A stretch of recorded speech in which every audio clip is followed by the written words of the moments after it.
You say life is easy now, I told my children and grandchildren as they laughed over tea. My hands trembled slightly, not from age, but from memory.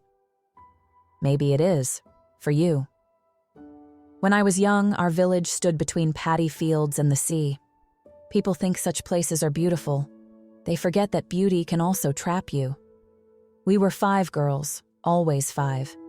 We wore long frocks stitched from scraps because new cloth was for brides, and we were never meant to become brides. At sunrise, we stood knee-deep in muddy fields. By afternoon, we stitched clothes that were never ours. By night, we worked in others' lands or scrubbed the decks of ships that came from faraway worlds. We were strong girls, but strength does not protect you from rules made by cruel men. In our village, there was a custom no one dared to question.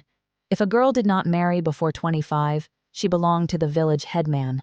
Not to work, not to serve, to belong. Every year we counted our birthdays in silence. We tried to escape once. I remember that night clearly. Even now, 80 years later, it visits me in dreams. We ran barefoot toward the shore, the sea whispering promises we were desperate to believe. But someone saw us. They dragged us back by our arms. The headman stood before us calm, almost amused. Headman said, "Jong tuong bong toi sichichokachngoi. Don't think the darkness will protect you." He did not punish us, that was worse.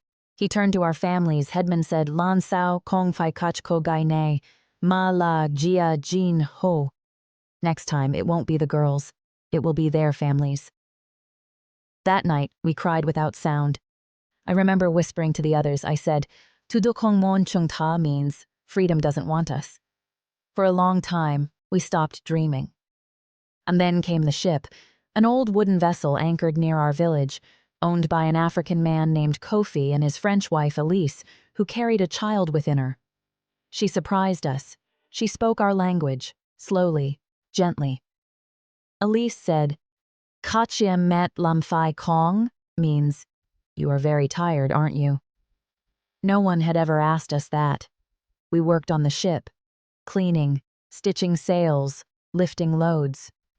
Elise watched us with eyes that did not look away. One stormy night, pain took hold of her.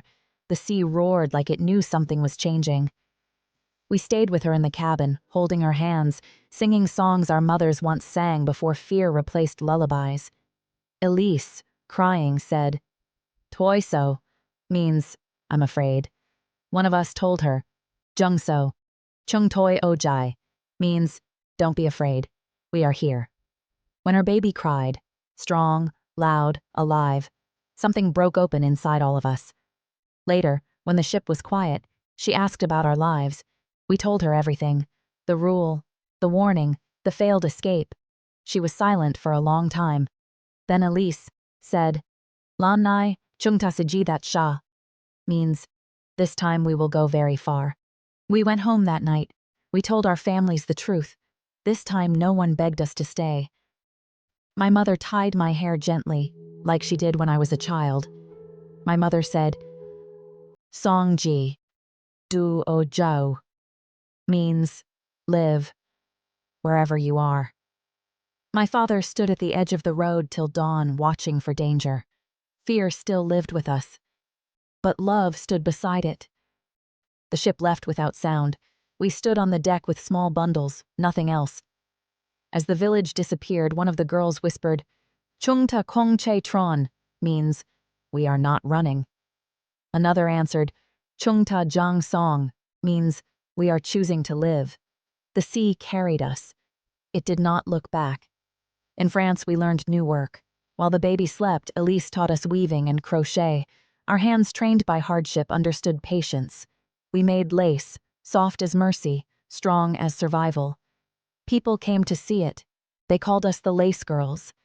But to me, we were simply 5 girls who lived. We helped others escape. We sent money home. We broke the rule without ever returning to face it. I looked at my grandchildren then, their mouth wide and open. "You say life is easy," I said softly. "It is, because someone before you paid for that ease." My fingers traced the lace on the table. "Remember this," I told them. Freedom does not always arrive with noise. Sometimes it comes quietly, on a ship, with a kind woman and 5 girls who refused to belong to fear. Not runaways, not victims, creators. We sent help to villages like ours. We trained other girls. We broke the rule without returning to face it. We got married to the Asians here, happily married with our children and grandchildren. We are family of 6 sisters now. We became sisters with no blood relation but with emotions and care. We were warned once, but this time families said go and the sea listened. We were free to live our dreams.